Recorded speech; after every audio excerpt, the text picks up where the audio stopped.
Hi everybody, welcome to Newcastle Fans TV. So we have an opposition fan preview and we've got Dan Lawless, who's been on something like 3 or 4 times this year. Over to you, Dan.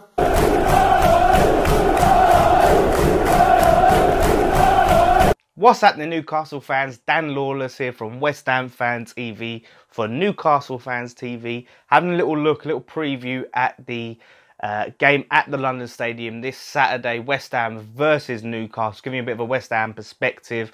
And yeah, it's a game I'm looking forward to. Can't wait to see what happens in that one. I mean, the last game, you know, we came out 3-0 winners, which was very surprising because we don't often get something at St James's Park. It's always a tough place for us to go. You know, even when I was doing the preview with Lee before the game and chatting to him, you know, I was really nervous going up there and was not expecting that.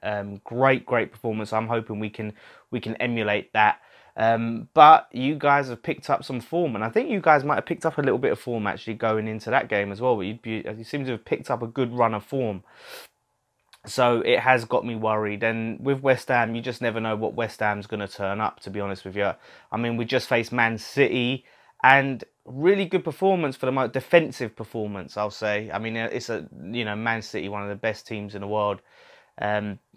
And hard team to play against, but you know, we did enough to. I think we did enough to, you know, get a point out of that, and it was just, in my opinion, a poor referee decision that cost us. But I mean, Issa Diop, he's a fantastic defender. He's someone that I think will give your attacking players a very hard time. A bit of joy you might get out of is actually down your right hand side, our left side. We're going to have to play a young, inexperienced left back in Ben Johnson, which is, you know, he did a decent job, but I mean, it's hard to really judge him against a team like Man City. So that's going to be an interesting one to see how he copes. I mean, we've got Aaron Cresswell is out with a broken toe, and I think Pellegrini just lost all faith in Masuaku. So it looks like we'll see him come back into the side. And of course, there's a danger man you've got to look out for, like Felipe Anderson. Definitely Felipe Anderson is someone to worry about, and I think he scored against you guys at your ground last time, so he can always turn a bit of magic on and create something. Now the big lift for us is it looks like Manuel Lanzini is back. He played a full 45 minutes against Man City, so we're hoping that potentially maybe he could start or play a big part in this game, and I think that is definitely a player you guys got to worry about, because as soon as he came on the pitch, he created something for Andy Carroll. It's a question of whether Arnautovic will be well. He apparently has an illness or something. We're hoping he'll be there because that's what we were missing. Andy Carroll, I just can't see how he fits into this team. I think his days are numbered with us. Maybe coming on as a sub against you guys and getting a goal. I think, if I'm right, he does like to score against his old side. So maybe see Andy Carroll come on at the second half.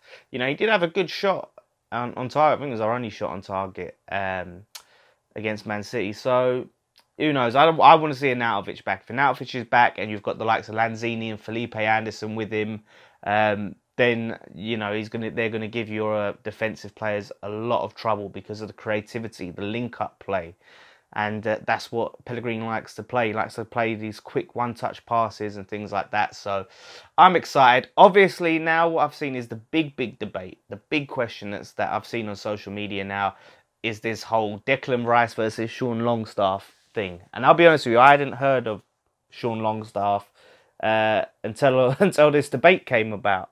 And you know, I've looked into it. I mean, it's brilliant when you can get, you know, a young player that comes through your academy and he looks like he could be the real deal, and you know, he could be the next big player for you. It is exciting. But I think we just need to relax these talks and these comparisons, because I mean, look at it. Declan Rice has played over 60 games, first team games for West Ham. I think Longstaff's played 10, 11, something like that, for Newcastle. So it's not a case of like who's better. It's like, give the lad a chance, give him some time. Like, this is the thing. What happens, because we get so excited, you put all this pressure on these young players. You know, let the guy have a full season. You know, like Declan Rice has come to the point where he is our first choice defensive midfielder. You know, and he is doing a fantastic job there. You know, he's been, you know, come and sort of been poached by the England side. And, you know, definitely, like, look, Sean Longstaff, if he does, you know, continue to get games for you guys and continue to start, he's definitely a shout down the road for the England side. But I think he needs more experience. He needs more time. You know, see how it goes to the end of the season and see if, you know, at the end of the transfer window, if he is going to be a first team player for you guys. So yeah, I'd relax on all that talk. But like I said, it is always exciting, and obviously, who are they going to compare him to? And you know, the next young player that everyone's talking about in Declan Rice. So I'm looking forward to actually seeing him on Saturday, actually, and having a look for myself. And it's going to be very interesting to see how that comes out. But you know, yeah, but you know, happy for you guys. It's always good to have a young academy player. So we'll see. If I give a little prediction, I hate giving predictions. It could come to bite you in the ass. I predicted 3-1 against Fulham, and I got that right. I'm gonna go 2-1 in it. 2-1. It's the boring prediction that everyone predicts, but I feel we can do it 2-1. Like I said, I am worried. It wouldn't surprise me if you guys come and nicked it, but. Great performance against Liverpool. I feel we were robbed in that one with the offside position. Great performance against Man City. Again, I feel we were robbed with that penalty. And, you know, we smashed Fulham, which isn't really, you know, saying much. But anyway, let me know what you guys think down below. Look, you guys can completely tell me I'm wrong, you know, and you know, talk about the Longstaff, Declan Rice stuff. And come and check out Lee's perspective from the Newcastle side on our channel. Don't forget to subscribe to Newcastle Fans TV, whatever team you support, and come and check us out and subscribe to us. Yeah, so we'll see you guys down there Saturday. And, you know, all the travelling Newcastle fans, safe journey, have a good day apart from the actual result. And that's the West Ham perspective. As Dan said, let us know your comments down below. What is your score prediction? How we're going to get on down the London Stadium? And we'll see you in East London. Ta-da, bye-bye.